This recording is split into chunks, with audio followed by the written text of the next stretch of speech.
Welcome to episode 14 of the Camera Shack podcast, the podcast where we talk about anything and everything to do with photography and videography. We'll discuss new gear, new photography stories, and everything that comes to mind, and that's got anything to do with holding up a camera. So obviously we're not in lockdown anymore. Clearly we've been in our new set for a few weeks now, but today we have changed a couple of things, haven't we? We have. First thing we've actually changed is right above us. That is the new light that we're using. It's actually your light, isn't it? This one. So yeah, so the light, the modifier on it. The modifier, yeah. So we've been playing around with the softbox before. We had the aperture light dome that we've been using, and it's the large light. I can't remember what was the diameter of it. Massive. That's the diameter. It's the massive one. Yeah. And the thing about the light dome is it gives you like a really nice diffused light, and really what does it is the kind of depth of it. Mm-hmm. You know, it's a double diffusion in it, and it's a beautiful diffuser essentially. Yeah. But there's a lot of depth to it. And we have to get the light under the ceiling. And so we've never really been able to get the light right on top of us or right above us. Yeah. So it's always, we had to kind of put the light in at an angle almost. So I think from the start, we wanted to have it at almost 90 degrees to us, right? But maybe not quite, but there or thereabouts. Yeah. And with that, we've never been able to do it. If we did that, the light dome would probably finish somewhere exactly here, right. So we'd be able to light this part of the So it's kind of been at more of a 45-degree angle and slightly off to the side too, which has worked fine. Yeah. Has it been ideal? No. Is it been getting us the results we were quite looking for? Not quite. Yeah. And this is just in the pursuit of, making things as perfect as we want. That's right? it. So we could have left it as it was, no worries. But we figured you got a nice new toy, so so I bought a beauty dish, mainly for my headshot photography and portrait stuff that I do, because occasionally you need a new toy. That's just how things go, and so as I was testing this out at home, I kind of thought, actually, I wonder how that would work as a key light for the podcast. Mm-hmm. And the thing is, what makes it so beautiful in a way, and I don't know whether it's actually really going to be beautiful, because once we really only see that in editing, but so far just sitting here it looks great. Quite pleased. Yeah, exactly. Quite pleased. But the thing about it is that it's considerably shallower than the light dome. Yeah. And so with a with a T-bar sort of thing, we'll get that. Not T-bar, what's it called? Thingy bar thing. I'm not sure where you're going with that. What's that stand called? What's it called? Oh, the boom. The boom. I don't remember the name of that bloody stand. Yeah, I'm leaving that in. Right. The T-bar. With the boom stand, we're actually able to get this light pretty much right on top of us, which is pretty cool. And so I was trying this out yesterday, and so I've had it for a few days, and I really, with the new puppy and everything, I didn't really get much of an opportunity to try it. That took 2 minutes? Yeah, 2 minutes. But anyway, so I was trying this out, and I realized that the light that I was getting from it was actually awesome. It's this thing. The thing about a beauty dish is, first of all, it's indirect light. Because what happens is the beauty dish, just as an explanation for those of you who don't know, a beauty dish is essentially like a bowl that is reflective inside, but it also has another little reflector shield built inside of it.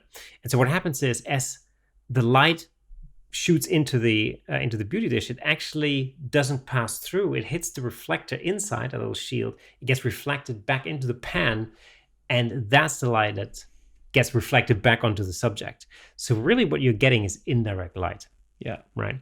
And from a portrait perspective, it gives you really nice highlights in the eyes, because it's got these round highlights, and because of that little shield in the middle, it gives you that slightly darker spot, which looks very kind of natural, almost like a pupil, But also the light itself, especially on the face, is a little bit different than a standard,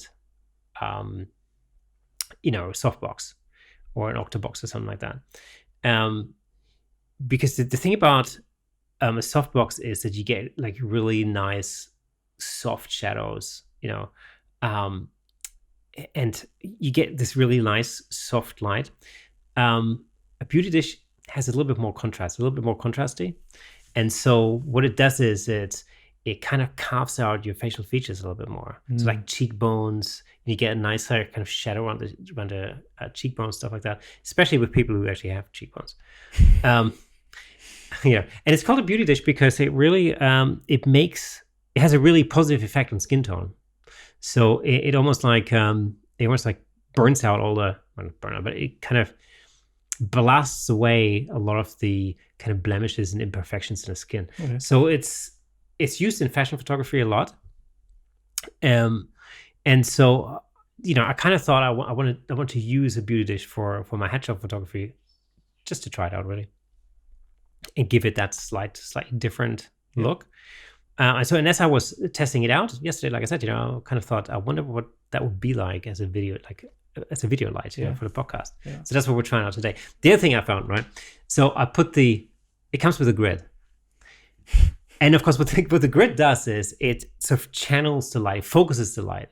So rather than spilling a lot of light onto the background, for example, it really focuses the light onto the subject. And the advantage with that is that it allows you to obviously not get any light onto the background, and so therefore the background appears dark, and then you can light the background separately or not. Mm-hmm. And the grid that this particular beauty dish comes with, it really allows you to really create this razor thin layer of light that really just kind of carves out the face. Beautiful, love it. The only problem is, of course, as soon as you put something in front of the actual modifier, it will take away some light. I mean, it's the same thing when you add diffusion to a softbox. It'll drop the power by, I don't know, half a stop, maybe something like that.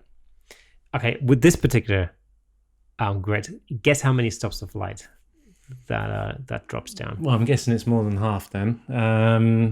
I mean, most of the diffusion I use is half a stop. I've got some that will drop it by a stop. If I was guessing that, stop and a half, 2 maybe at most. 4.5. Man, craziness. Total craziness. So yeah, it looks That's beautiful. That's why we didn't try it earlier. That's right. We'll be sitting in total darkness right now. It does really, really take the power out of the light for sure. The results you get, I mean, you need, so this isn't really going to work with a speed light. No. You'll have to wheel out the big guns for that one. So, you need decently powered studio light for that. But the results that you're getting with that, I was very, very impressed with that. Actually love it. So you'll be seeing more of that in the near future. Love it. Yeah. Absolutely love it. I mean, it's fantastic. So for those of you who don't know what the light dome is, it's how wide is that? How deep is it? It's probably 5 foot wide and 4 foot deep, maybe. So at least significant, right? Yeah. And this is maybe 2 foot in diameter. Possibly not a foot deep, maybe at most. Yeah, absolutely at most. Yeah. And yet we're getting it's very different light actually, but we're getting a similar kind of coverage from it without any issue. It also has a sort of a diffusing sock kind of a thing, whatever you want to call it, over it, so it does soften the light a little bit. But I mean, it's a completely different light source. This one, not light source, but modifier. So we'll see in the edit as to whether it has actually improved the look or not. So we should, in theory, we should still get soft shadows, but they should just be a little bit more defined than they would have been with the light dome. But we can check that. And hopefully, given that it is narrower, the light isn't spreading quite as far behind us. Yeah, where we're sat right now. Exactly, there should be more of a drop off. So we'll see how that goes. So anyway, I'm excited. Totally. Love trying out new things. Yeah, me too. So, that's why I always buy gear. Yeah, well, that's it. Well, we were talking at one point. We were talking about using a different softbox. Yeah. That's not quite as deep as the light dome, but this one could quite work. Yeah. Yeah. Cool. Good. Good purchase, man. And fingers crossed it comes out well. But yeah, we'll see. I'm very, very hopeful right now. It may be horrible when we edit it. Yep. In which case we will re-record this episode. Yeah, with different light. So that was one of the purchases this week. What else happened? Cool we did a photo shoot. Yes, yeah, we did. That was good fun. Yeah, that was hilarious. Yeah, a lot of driving down potholes and whatnot. But other than that, yeah. So we photographed a car, and I don't know if you remember. I think some time ago we talked about this test shoot that we did with my Toyota. Yeah. And so the idea there was that we would test a particular technique, because we wanted to photograph a Ferrari. That was a plan, which is what we did this week. Mm-hmm. And we used set technique, lighting technique, to photograph this car. So in a nutshell, what it is essentially, you take a series of images whereby you individually light different components or different parts of the car. And then in post, you put the whole thing together so that you essentially choose the best photos for each part. Let's say the door, for example, or the side of the car, the front of the car, the grille, or the hood, or the interior, or whatever. And you pick the best shot, and then you put the whole image together based on all these different parts that you masked in and composited in from different shots. And the end result should give you a car that's almost like perfectly lit, and that's somewhat sort of hyper real, I would say. So it's just a really cool car shot. In fact, you see a lot of these kind of images in car catalogs, for example. Yeah. But it's just a fun technique to use. It's actually quite fun to edit that in post as well, and the results are kind of cool. And the idea was to combine that with a driver portrait at the same time.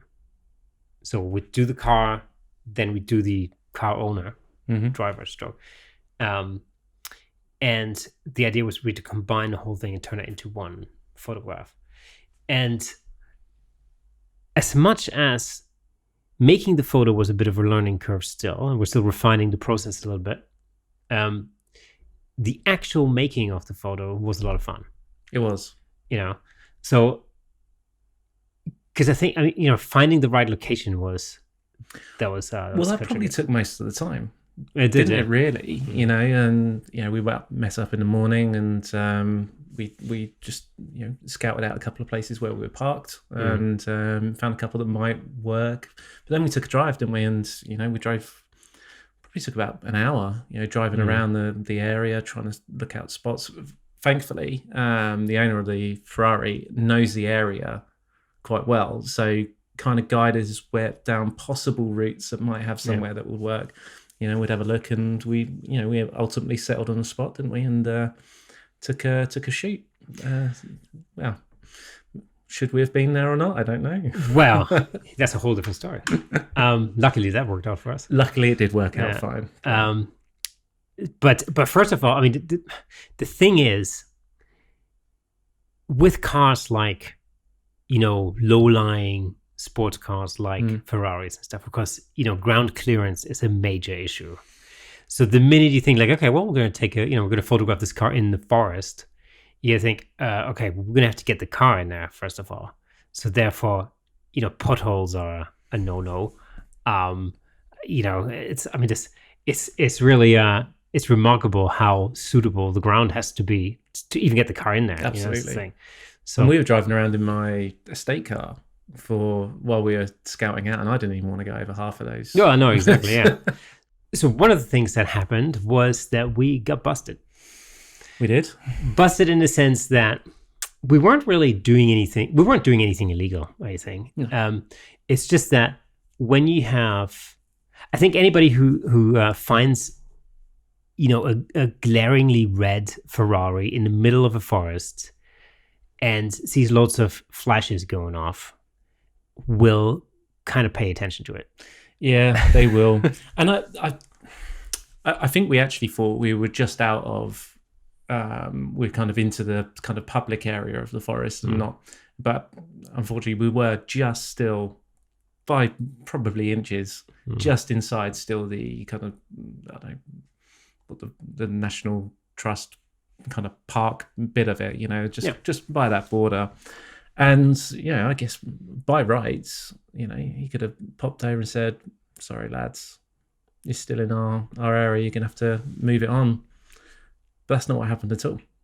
Not at all. No, in actual fact, we had a really positive exchange with our forest ranger. And I didn't know that. I actually really didn't know that there's a lot of filming going on in that area in the first place. So I think, we made a really good contact there.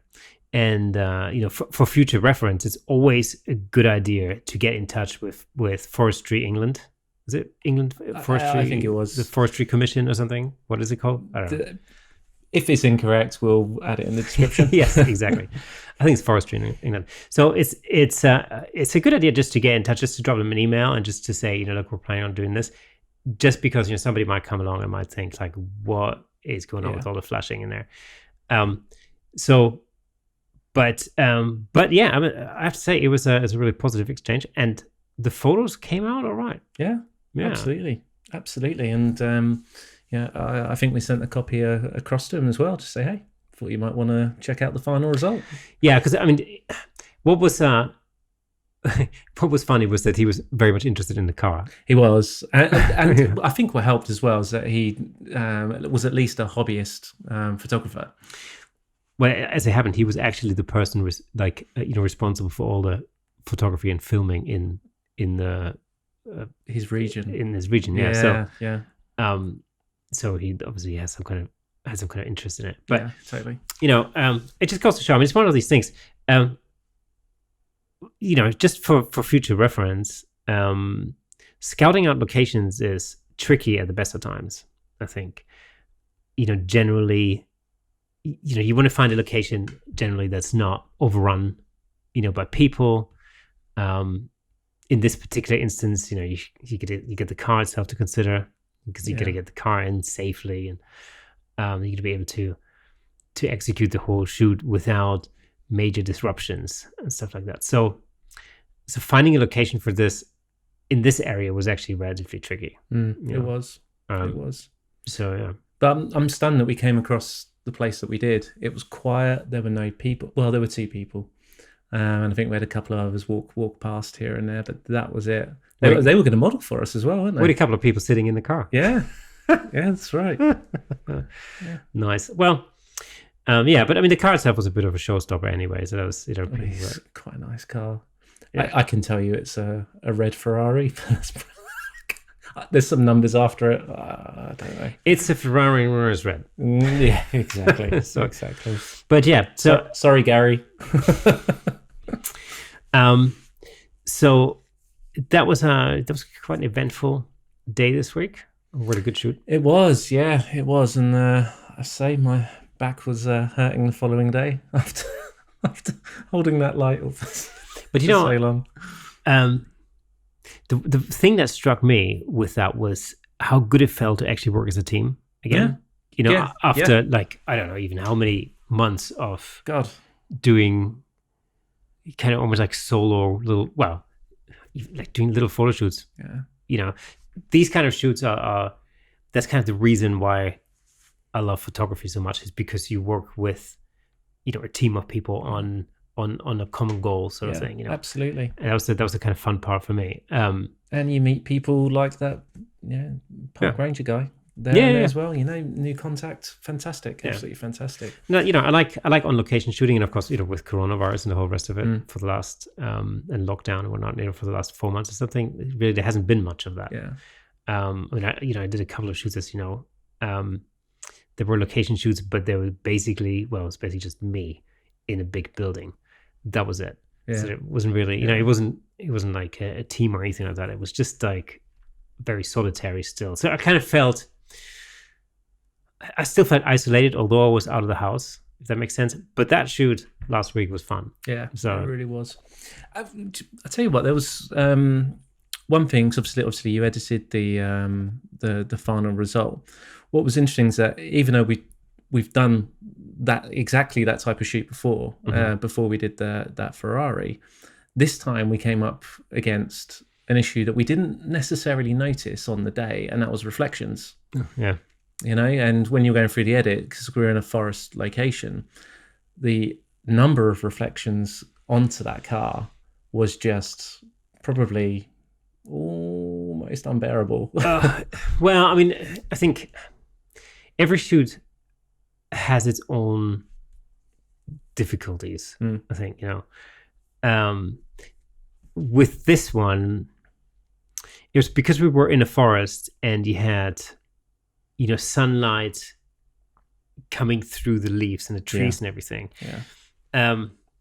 So one of the issues we had with this particular shoot was that as far as the exposure was concerned, there was a lot of actual daylight that was a part of the exposure. So it wasn't like, like what you would do in a studio very often is where you basically cut out any environmental light completely, and then you just artificially light the whole model or whatever, or product artificially. So you're in total control of how you light something. In this particular instance, that's not quite how we did it. So as an end result, what happened was we ended up with a lot of kind of reflections, especially on the hood of the car. And because the light came through, leaves and trees and everything else, there were a lot of like scattered reflections on that. And although you can handle all of that in Photoshop and all the rest of it, it's not an insurmountable problem. It's just a real pain in the neck. Yeah. I think that's probably putting it mildly. But this is why, you do things multiple times. The more you do a particular type of project or shoot, the better you get at it. The more different issues you encounter, your ability to deal with those issues on the spot is significantly increased. And we know the next time, if we're going to be in that kind of location, what do we need? We need a massive flag. Or a massive scrim or something. Yeah, absolutely. Well, that's the thing. So it was, again, it was sort of a learning experience, I think, in this particular scenario. Now, I don't know whether we're going to end up, shooting another Ferrari in the forest. Maybe not. But in any event, we've learned something new in this environment. I think that's the important part. So after every shoot, you need to kind of look back at what happened and reflect and basically think, okay, this went well. That's a problem area. So the next time we do a shoot under these circumstances, then, I can come up with a solution before it actually becomes a problem. Exactly. So yeah, I mean, it's, again, everything's a learning experience. Yeah. Always. It's funny that in hindsight, it seems so obvious. Always does. Yeah, always does. That's the thing. Yeah. And of course, when you look at it in editing, this is a good example as to where you don't necessarily, especially, I mean, this is for me anyway, it's easier for me to see issues when I shoot tethered. And so when I do portrait shoots or headshot shoots or whatever else, when I'm in the studio, I pretty much always shoot tethered. It's just because I have, the image pops up on the screen, I can see things in more detail. It just makes it easier for me, and I like working that way. Yeah. On location like that, it's not necessarily always possible to shoot tethered. So in this case, it wasn't possible. And you solely then rely on the little screen on the back of your camera. And as much as you can zoom in and everything else, and you obviously check your images over and over again, it's just easier to miss things. And for instance, as far as lighting the car was concerned, we did a lot of alternative shots. Like we did a lot of passes. Yeah. And it's a good thing we did, because one thing I've certainly learned is that every car almost like reacts differently to different modifiers, for example. So what we found is that what worked very well on the RAV didn't quite work in the same way on this particular Ferrari. That may be because, it's a different shape, different color, different type of paint, whatever. Who knows? The environment as well. The environment, yeah, exactly. So it just didn't work as well as it did on the RAV. So we had to kind of change tact and use a different modifier to get some light on the car. And it was the final pass that made up pretty much, I think, all the images I chose for the final composite. So it was really that last ditch attempt. When that pass was just with a reflector, wasn't it? Yeah, that's right. Yeah. So we tried different things. So we tried soft boxes and bell bulb and the reflector, and the reflector actually worked the best in the end. Yeah. So it was cool, and that's basically because of the kind of reflections that you end up getting on the car itself. So depending on what modifier or not you get different types of reflections, obviously, in the paintwork, and it just so happened that when we did the test shoot with the RAV, the softbox, the octabox, worked the best. That just looked the best on the car itself. And then we did some bare bulb, I think, for the ground underneath and stuff like that. But in this particular case, in the woods and with this Ferrari, it was really the reflector that really worked the best all the way through. So, another thing learned. Well, this is it, right? That's what I love doing.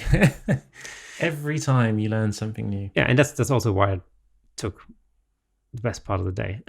Yeah, it did, didn't it? Yeah, it did. But good day. I guess it's probably worth mentioning that obviously when we originally did the RAV, we also talked about the light painting that Dave Cox was doing.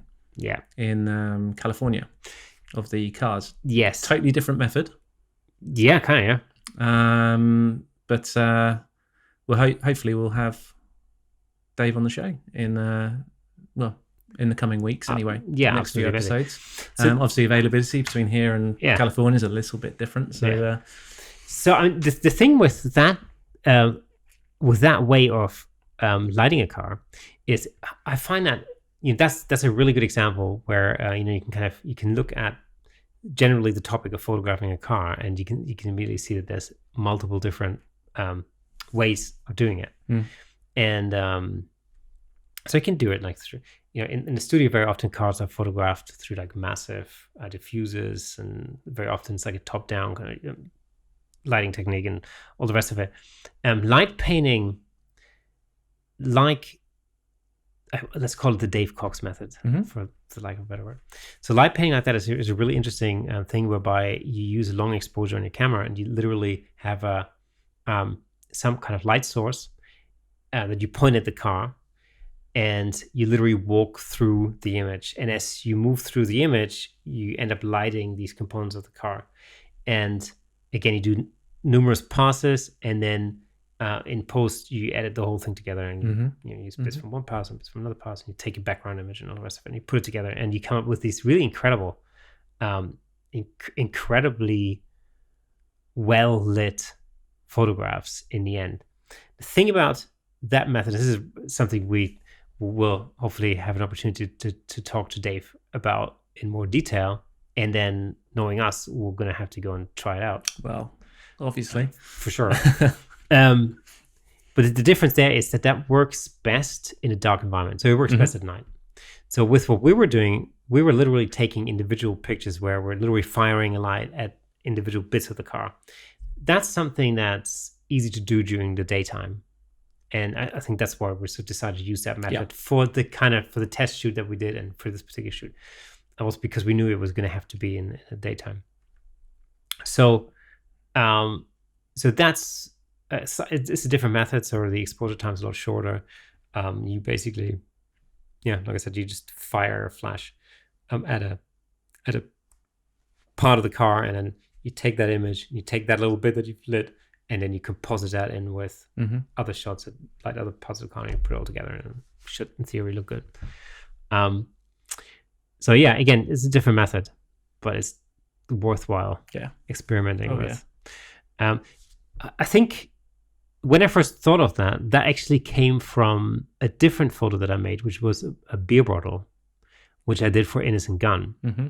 And so in product photography, very often you kind of use that same strategy whereby you, like I say, for instance, when you see a beer bottle and it's like beautifully lit and it's got like, you know, highlights running down the side of the bottle, and it's, you know, it looks like there's light coming through the bottle because you can see some of the beer inside, and the bottle top's lid and the label is lit very specifically, and then you've got some nice drop of light around. You know those kind of like highly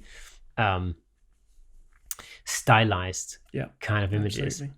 And really, more often than not, these are composites where, you know, you light individual parts of the bottle individually. Like you create these highlights by creating like rim lights and everything else, and, you know, you shoot one side and shoot the other side, and you have, you know, you focus light on you light the label separately, and the bottle top and everything else, and then you composite the whole thing together. That's really where that idea for the car originally came from. Like, I was doing this shoot, I was shooting this bottle, and I kind of thought, well, how cool would it be to do that with a car? And I'm not saying that, you know, I'm the first person to come up with this idea. I'm pretty sure other people are doing this, no doubt. But that's what gave me the idea in the first place. Yeah. And I mean, you know, it works on anything, really. Yeah. You just need a bigger light for cars. Yeah, that's right. You know.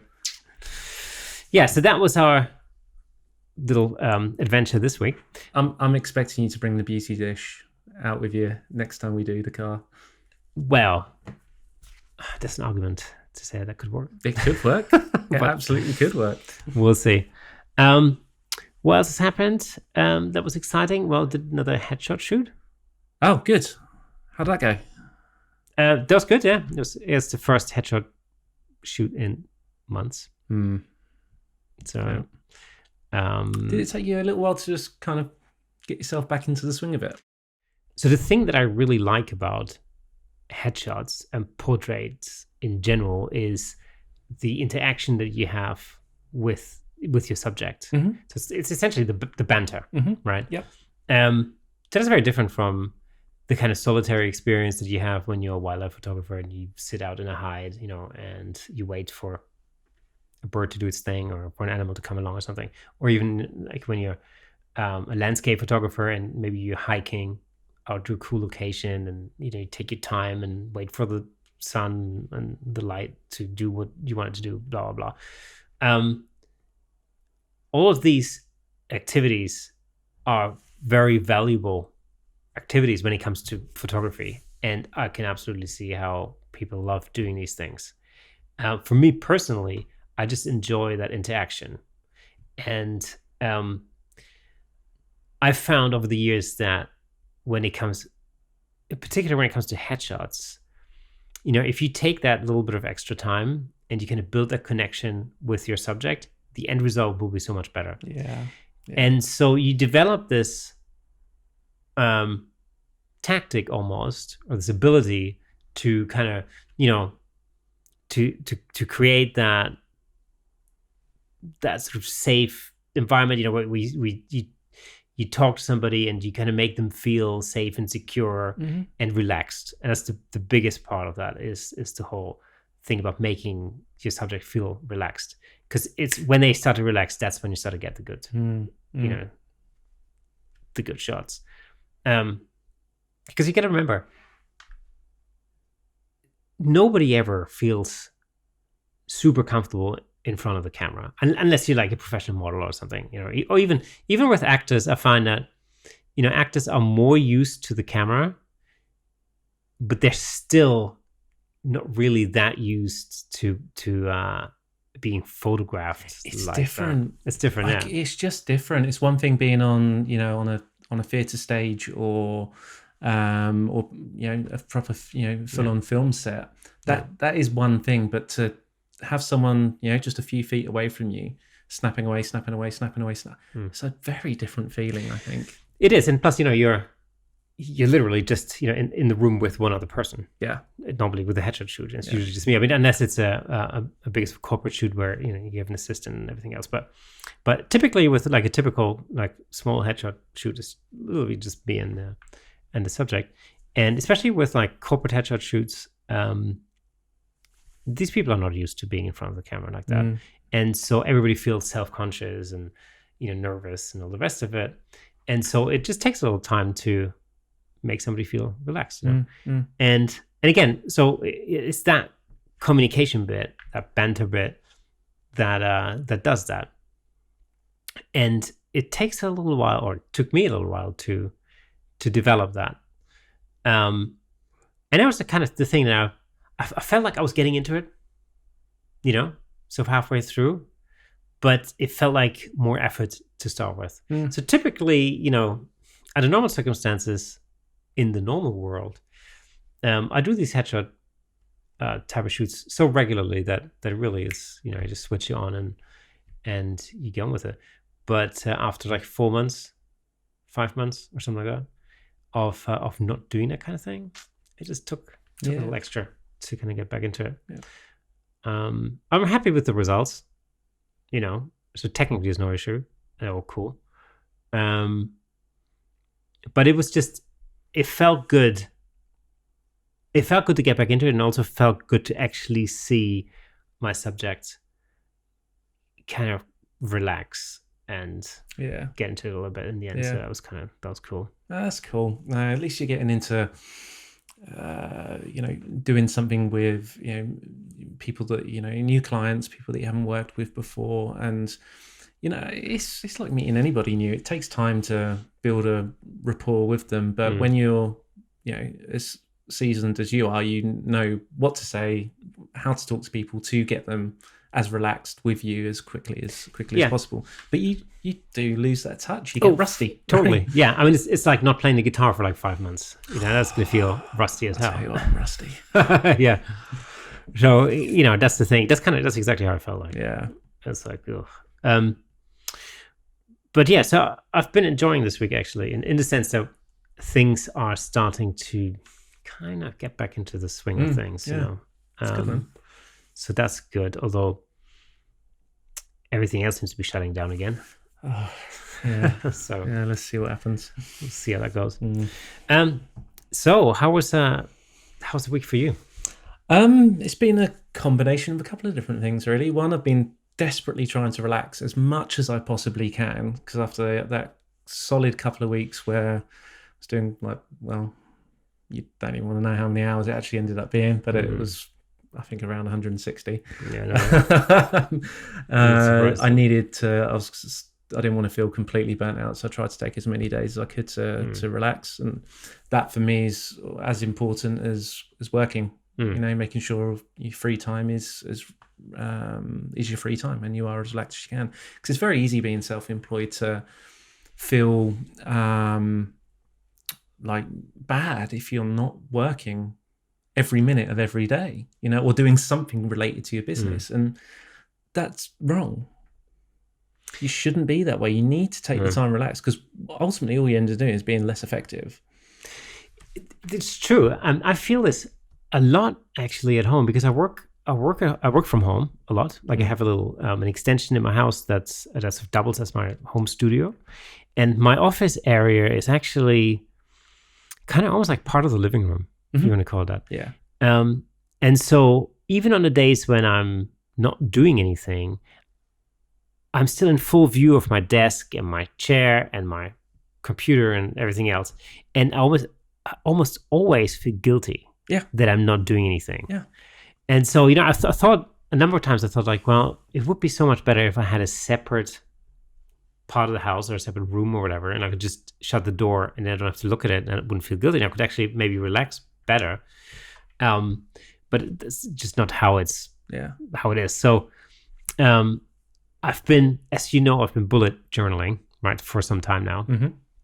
And what I started doing is I started literally scheduling in, not necessarily scheduling, but I've made certain relaxation activities part of my day. So on Sunday, the only thing I had in my journal on Sunday was read, because there were a couple of books that I had wanted to read for a while, and for one reason or another, there's always been something else that's come up, and so that was always like shoved to the side. And so like this, we're talking about Annie Leibovitz, was this Annie Leibovitz book that I haven't finished that I really want to finish. I'm kind of halfway through or whatever, and I've been wanting to finish that for like since the beginning of lockdown. Yeah, and just haven't been able to do it. And so I've decided to actually schedule these things. And there's a movie I wanted to watch yesterday, and I got halfway through it, which is cool. Have you seen it, Departed? Yeah, it's a long movie. It is a long movie. I made it halfway through, so it's fair enough. But it's one of my favorite pieces of music in that. Yes, that's a cool movie. I play that on piano as well. Oh, really? Yeah. Nice. Hans Zimmer, I think that one is. So in next week's episode, yeah, right. But I find that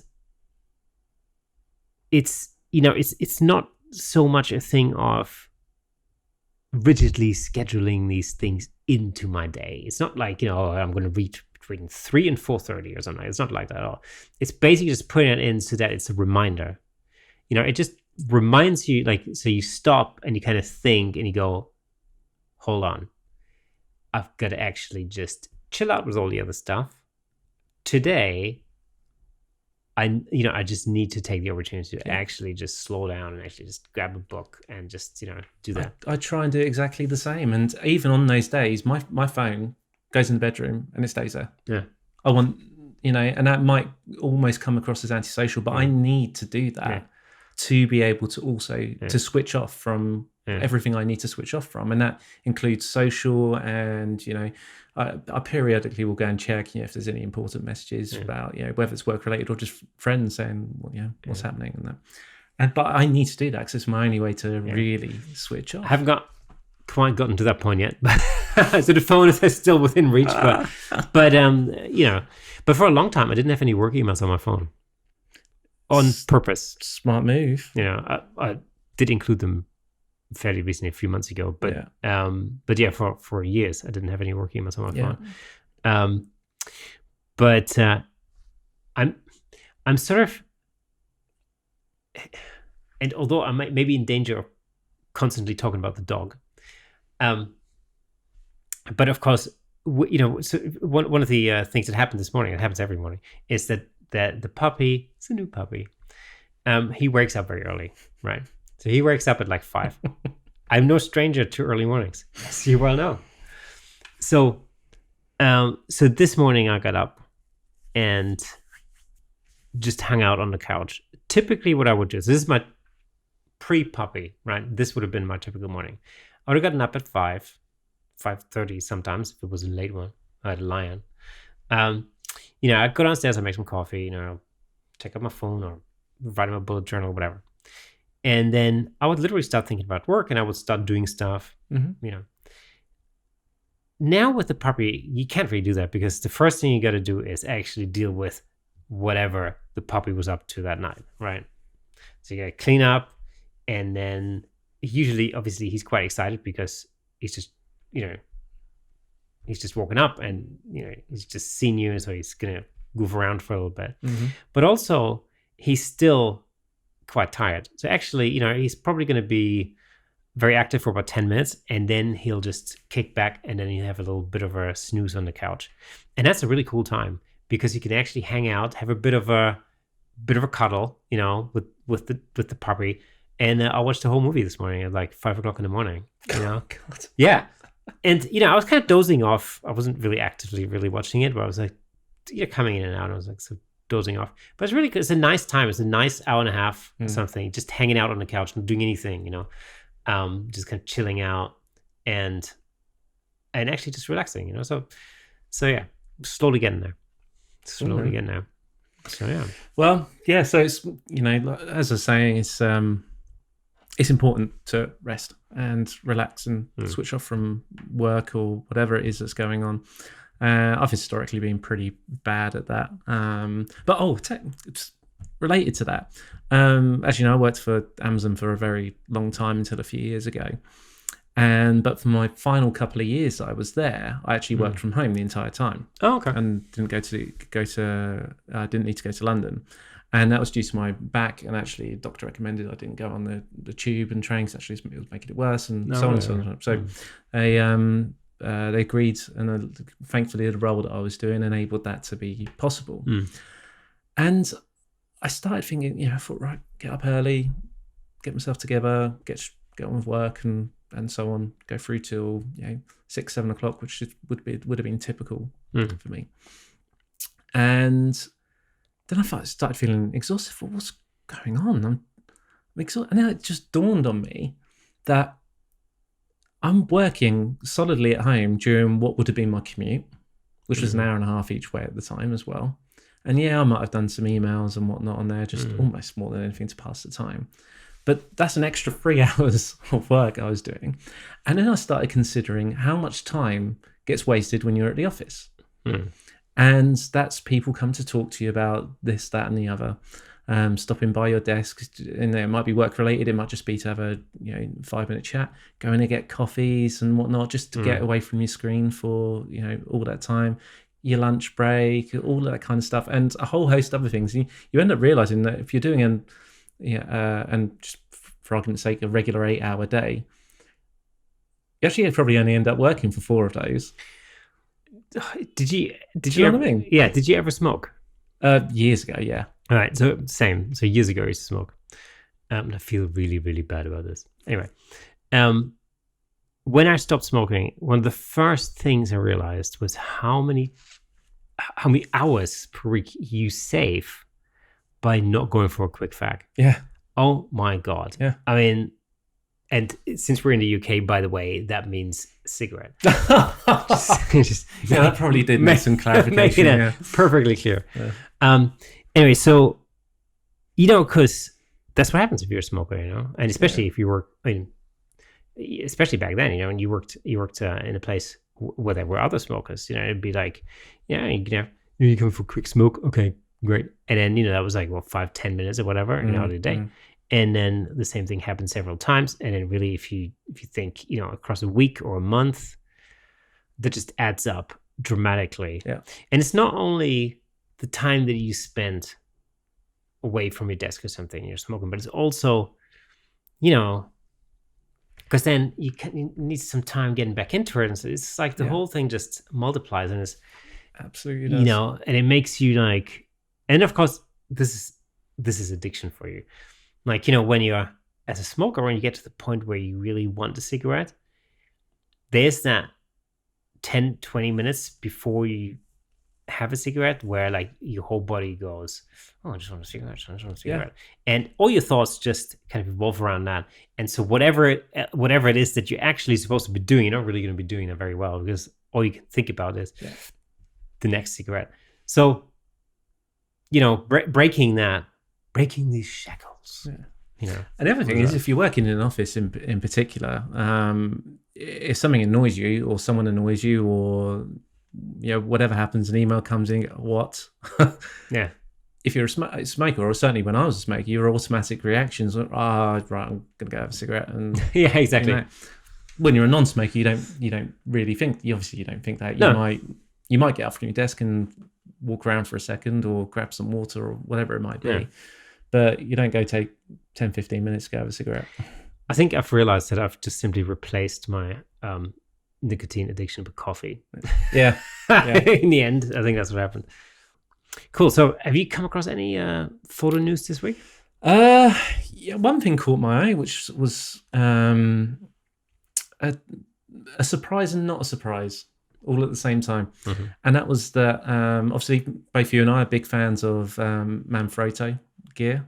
We're using God knows how much Manfrotto equipment right now, and every stand that you probably do, we've got between us, I'm sure.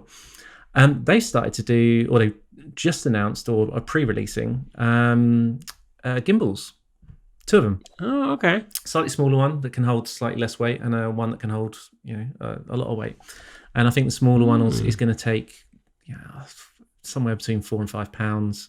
And the larger one that takes between 10 and 11 pounds. So for the larger DSLRs, actual cinema video kind of cameras there as well.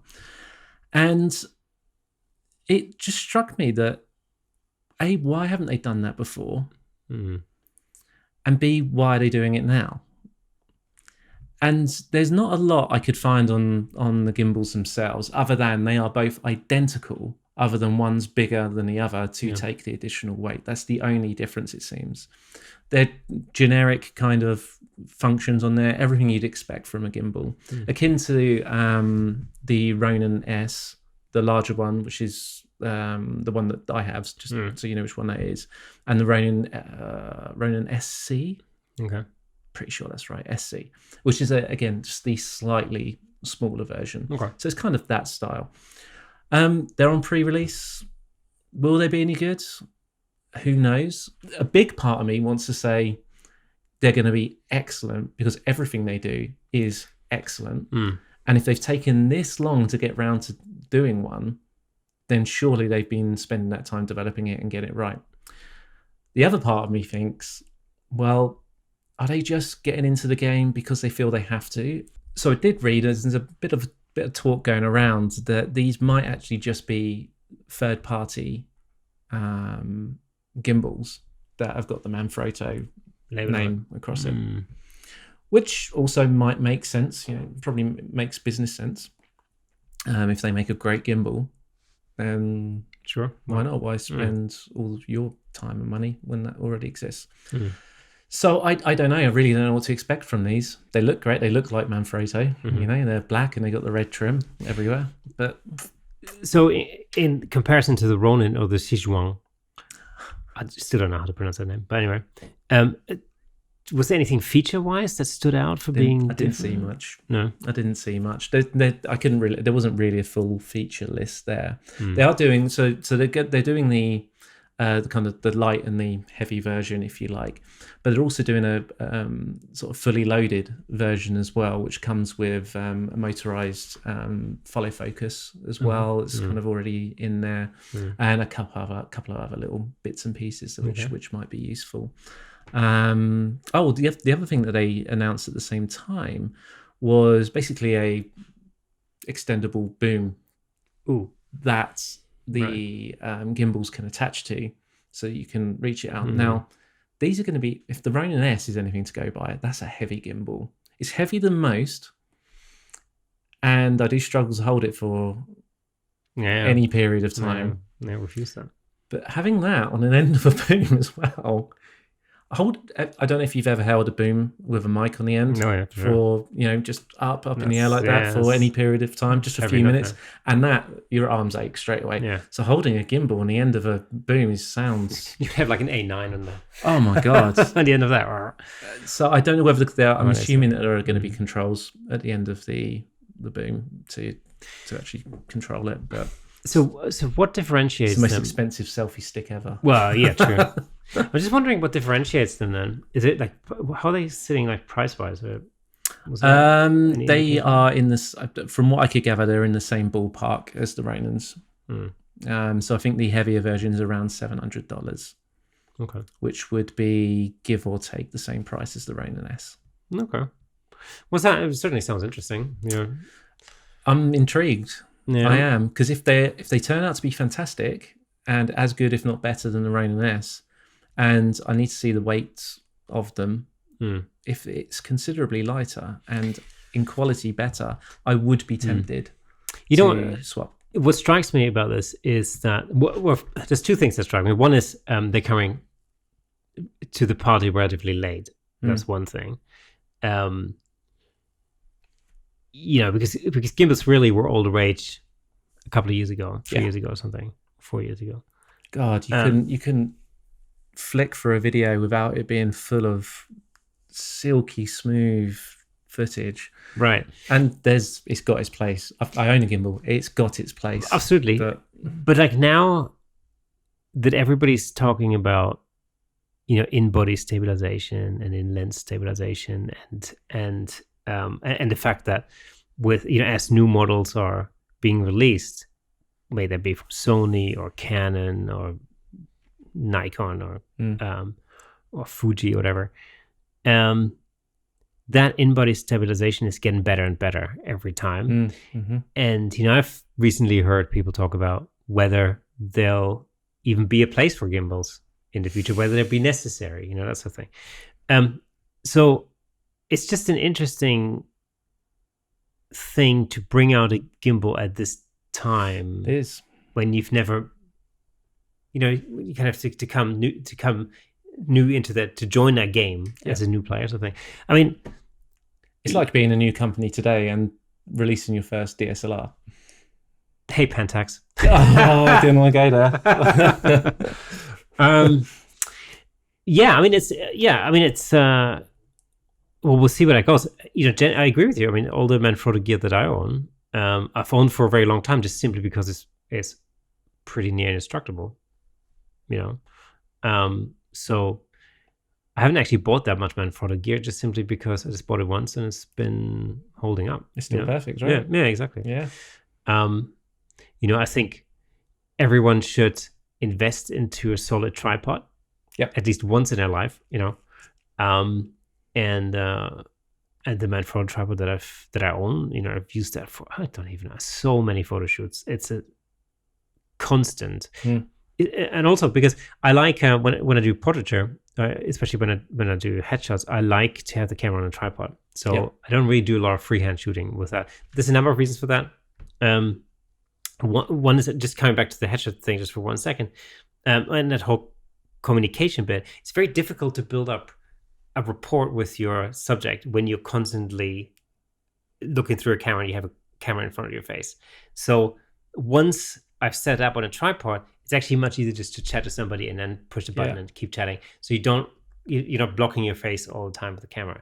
And I found that's been a real help. Yeah. So I don't do a lot of freehand shooting when I do headshots, for example. So I like the camera to be on a tripod. The other thing is, of course, when it comes to posing, for example, when you pose your subject, when you're not restricted by the camera, you can just get people to mirror what you're doing. Yeah. And so it's much quicker and much snappier and much easier to make somebody move in a way that you want them to move. So, so I just find a lot of advantages in shooting with a tripod. And it may be that I occasionally take the camera off the tripod, but 98% of the time, it'll be on the tripod.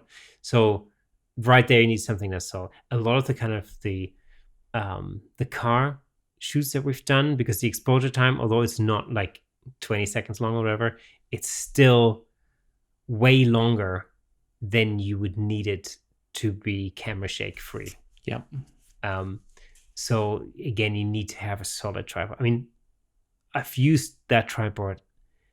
I've used it on the beach. I've used it in water. I've used it in the forest. I've used it in the studio. I've used it in so many different, on so many different occasions and in so many different environments. I've used it in the snow. That is just, and it's solid. I've used it in windy conditions. I don't like to use it in the city because it's heavy, and I don't really like to carry it around a lot. We both have the smaller travel versions of their tripods. Yeah, as the well, B3 version. Yeah, yeah, the B3s are cool. They're really cool. They're definitely light. And there's just two versions: the aluminum version, and then there's the carbon fiber version. They're both very cool to carry around. You have to have some extra weight that you put on it just to weigh down a little bit. Yeah. But it's got like a hook thing. You can hook your backpack into it and stuff like that. That just plants it down a little bit better. Yeah. But again, they're really cool tripods to take around. On the bigger side, I like a chunky tripod. Yeah. Because it's something that's heavy. So for most occasions where you can drive to the shoot, it's perfect. Absolutely. But it's like I said, I bought this once years and years ago, and I still use it. It's as good as new, and it works perfectly. Yeah. So, so as far as Manfrotto gear is concerned, this is not, we're not sponsored by Manfrotto or anything like that. But it's just simply good gear. Absolutely. It's a little bit pricier, but I do believe when it comes to tripods is that, you get what you pay for by and large. So, and I think it's a one-time investment. I think I've gone, like when I first got into photography, I think I've gone through more cheap tripods than anything else. Well, and this is the thing, right? The amount of money you end up spending on tripods, assuming you're shooting regularly and whatnot, over a period of time, I think I've spent more on tripods prior to getting the couple of Manfrotto ones that I use today. I've spent more money on tripods prior to that than those tripods cost. And the other thing, of course, light stands. Oh my God. How much money have I spent on light stands? Cheap light stands. And how many... I mean, I should have I've got bags full of cheap light stands.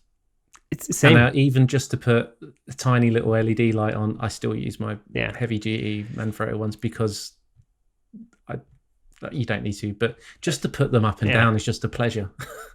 I used to Frankenstein my cheap light stands all the time because how many, I don't even know how many broken light stands I've got. Piles of them.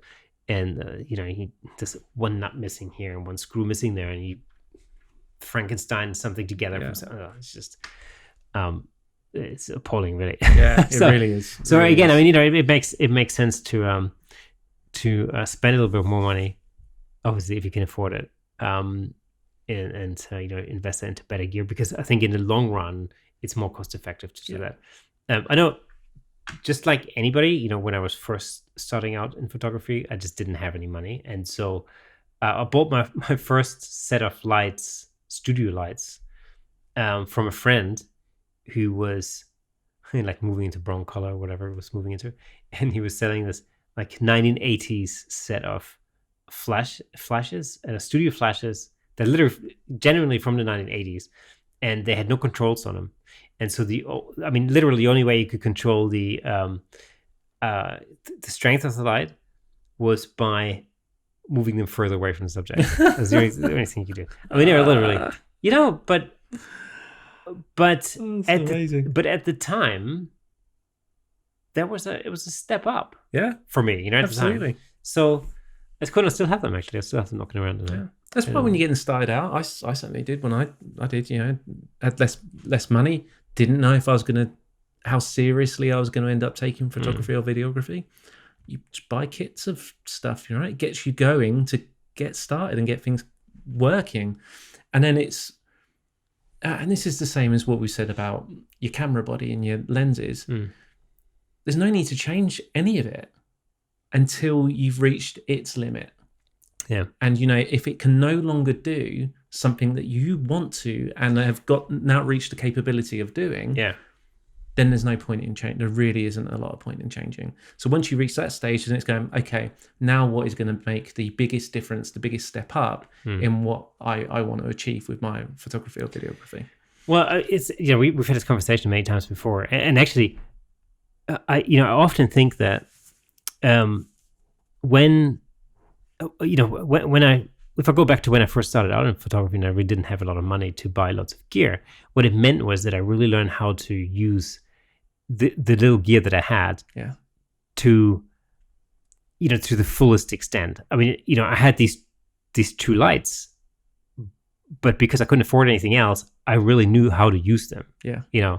And it's the same with the first speed light that I got. There was actually I think it was a Christmas present or something. I didn't have any money to buy one myself, and I got one as a Christmas present. And I've used this for years and years. I still have it. I still use it. I use it today, actually, as a matter of fact, as a background light. But I know every button on that thing. I know every function. I know how it operates under whatever condition, because I've used it so many times, and because I couldn't afford anything else, I've really used the hell out of it. And so that's how I often think about upgrading, camera bodies, for example. I often think well, what is it that my current camera cannot do that I need to urgently be able to do that then warrants buying, a new camera body, for example. Totally. So I'm still in this, I'm at this point where I know it's probably time to upgrade my camera body, right? Mainly because of the shutter count, really. But there isn't really anything that I do that I cannot do with this body. So if it was a case of I need to do this thing and this camera can't do it, then it's a no-brainer. Yeah. And it's like at that point, it's like, yeah, sure, absolutely. Yeah. Cool. Yeah. Need to upgrade. But I haven't really come up against anything that I can't do with my camera. And the same thing is true for my computer. So, as you know, my Mac is old. It's old, oldie McOlderson. But hasn't it got one of those like purple or light blue backs to it? Not quite. No, it's like it's a really old Mac. MacBook Pro is old. It's like 2012, isn't it? Yeah, it's like nearly 8 years old. Yeah, nearly 8 years old. It still does everything I needed to do. It runs Photoshop. It runs Final Cut. It runs all the Lightroom and everything else that I do. I haven't really come up against any major limitations with it. I've upgraded it. I put different hard drive in it and made it faster and added RAM over the years and all that kind of stuff. So it's pretty much maxed out now. But for the time being, there isn't a pressing need for me to spend considerably more money to upgrade it. Yeah. At this point, I'm in no doubt that the point will come, at some point. Yeah. But right now, it still kind of does exactly what I need to. What it means is I haven't outgrown it. Yeah. There's nothing that I do that I cannot do with the gear that I own. And often when people end up developing GAS, gear acquisition syndrome. Yeah. I sometimes feel like, when you talk to people and I go like, oh yeah, I had to buy the latest A7 Mark so-and-so, whatever, or, and you kind of go, okay, so what was it that you couldn't do with what is it that you're doing now that you couldn't do with your camera? Mm-hmm.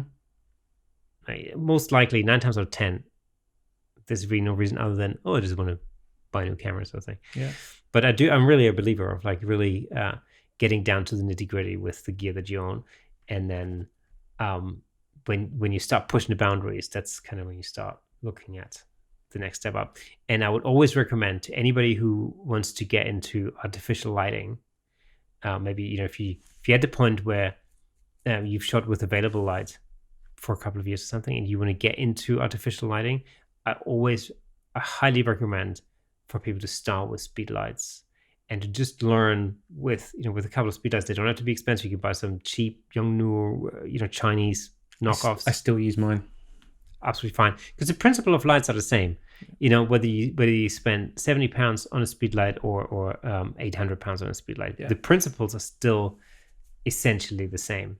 So, and so there's so you can learn with relatively cheap speed lights, and you learn about how to light things and lighting diagrams, and and when it's time for you to move on from speed lights to studio strobes, you'll know. Yeah. Yeah. And it's usually when you get to the point where you need to do things where you need more power. That is usually the point where you need to move on. For me, that was the point where I started doing a lot of photo shoots outdoors, and I needed to be able to overpower the sun, essentially. And that was the point where, where my speed lights just didn't do the trick anymore. And that's kind of when I had to look into studio lighting. So I think, you naturally kind of you come up against these barriers, and then new gear can help you break these barriers. Yeah. So that's, totally. My little rant of the day. So I came across another very, very interesting little bit of news this week. Oh, color me intrigued. All right, cool. So do you remember we were talking about the new Canon R5 and R6? Right? Oh, yeah, of course. And so since last week's episode, I've been hearing a lot of people talk about the fact that these cameras seem to be overheating. They seem to be getting very hot in video mode. I have read and seen several of the same things, and first thing across my mind, are people overdoing it a little bit with that, possibly? Well, it was noticeable, wasn't it? Because at the Canon launch event, they had a number of big influencers taking part. Mm-hmm. It's like, what do they call the Canon ambassadors of light? Yeah. And so one of them was Peter McKinnon, for example, and of course they were very highly endorsing the R5, and And then pretty much immediately afterwards, I saw a lot of stuff, popping up on YouTube and everywhere else that was talking about how these cameras would, get very hot and overheat, and when shooting video. And I don't know if you remember a few years ago, Sony had similar issues originally. Yeah. But and then of course, over the last couple of days, I saw a lot of videos about how the overheating issue isn't that much of an issue, and I shot this whole video with the R5, blah blah, and all that kind of stuff. So are they just getting hot, or are they shutting down because they've got too hot? Well, I think the fear is that they might be shutting down, and like we discussed last week, I think the thing is, like, as you shoot in a higher resolution, then your recording time will diminish. Yeah. But they seem to be getting very hot. It appears everybody's very worried about that. And it appears Canon are already not only aware of the issue, but they're already working actively on a solution for it. Because... See, that to me immediately suggests that it could definitely be an issue that could cause a problem with the camera if they're working on a solution for it. Well, based on the news that came out today, I definitely think that Canon were aware of the issue way before they launched the camera. Okay. Right. Because they've filed a patent in Japan. Patenting is that a word? Yeah. A number of designs for new adapters, lens adapters, that have built-in cooling systems. So there are a number of different designs. One is an active cooling system, which basically means it has a little fan on the bottom and then some air vents on the top. Apparently, so that's what it seems to be saying, is that it most likely it will push air past the sensor, and it'll then take away the hot air essentially and cool the sensor down that way. And the other design seems to be like a passive design, like one that has air vents and no actual active fan.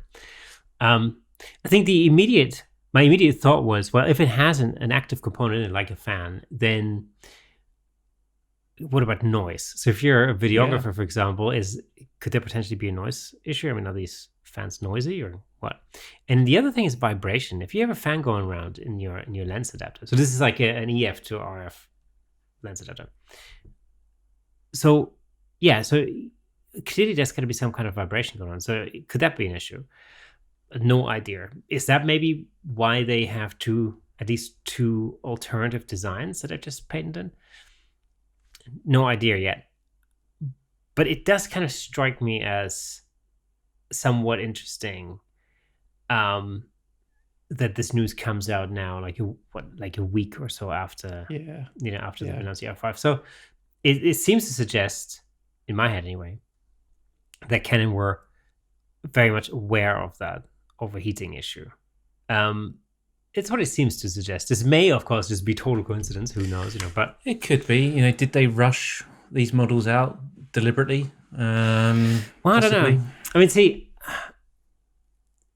part of me thinks because when you compare the video capabilities of, like, let's say the R5 to even some of the C series cine cameras, you'll find that performance-wise, the R5, which is a small mirrorless camera, kind of outguns something like a C100 or a C200 or something like that. But it's in a much smaller body, and of course there's no space to build in cooling systems, which the cinema cameras have. So you have an immediate issue there whereby you pack all this stuff into a small body with no, with no cooling or air cooling system in it, and all these components run, especially the processor or the chip, run hot, and then you got to get rid of that hot air somehow. So I'm wondering whether we've sort of reached the limit of what can feasibly be done in a small camera body like that. Because if you wanted to build in cooling systems, so you'd just have to come up with a bigger form factor. And the whole idea with DSLRs or mirrorless cameras is that you've got a relatively small form factor of a camera that you can fit all this stuff in.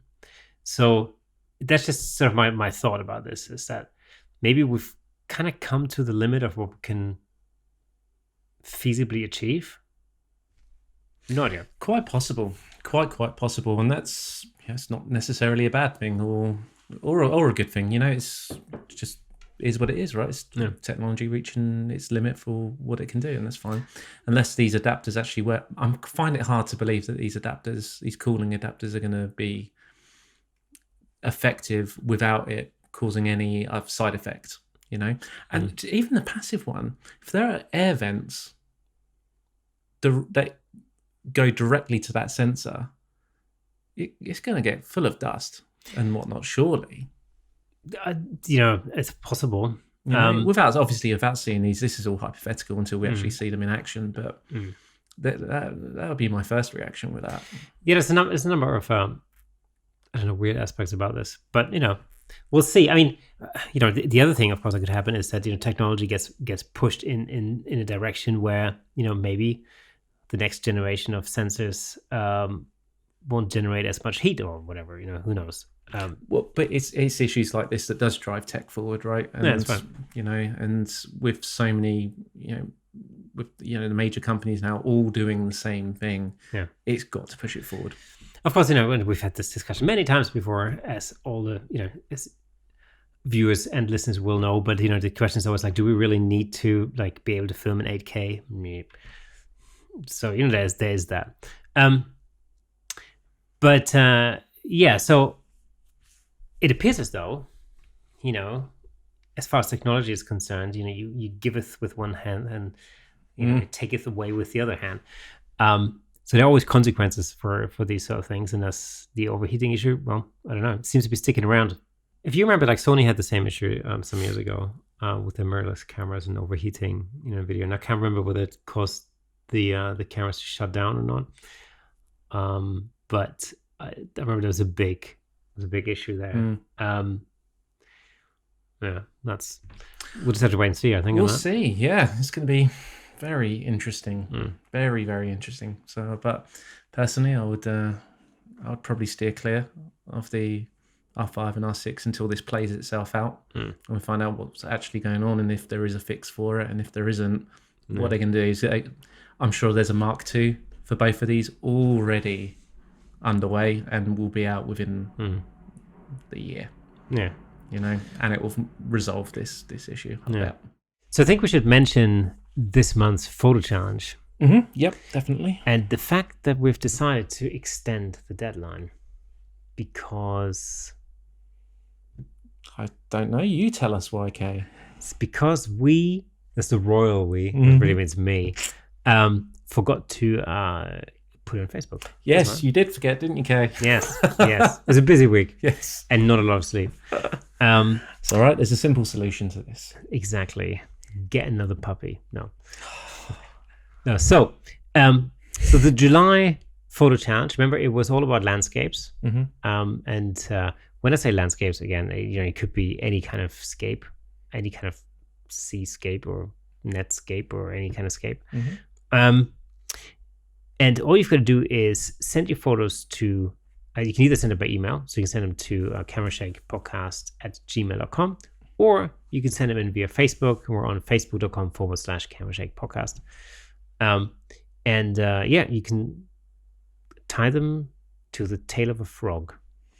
For those of you who don't know, there's a cat behind the camera attacking the couch at this present moment. Oh, yeah. So there is. Anyway, that being said, remember the 16th of August is going to be the new deadline for the photo challenge. So send your stuff in. We had a lot of fun looking at last month's challenge, which was animals and pets. So I'm looking forward to looking at some landscape photos. Totally. That should be good. I'm not much of a landscape photographer. Don't know if I've mentioned this before. Probably. Once or twice. No. So I will use that as inspiration. I think that's a great idea. Yeah. And as this episode airs, I'll be just getting ready to go away for a week.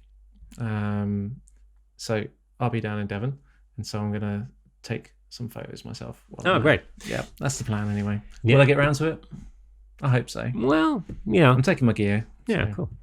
So see, the thing is, like, as we're recording this right now, I should be in Nova Scotia right now. Oh, this is true. That's right. Yeah. So normally I would be hanging out in Canada right now, but I'm not, because obviously we had to bank our flights.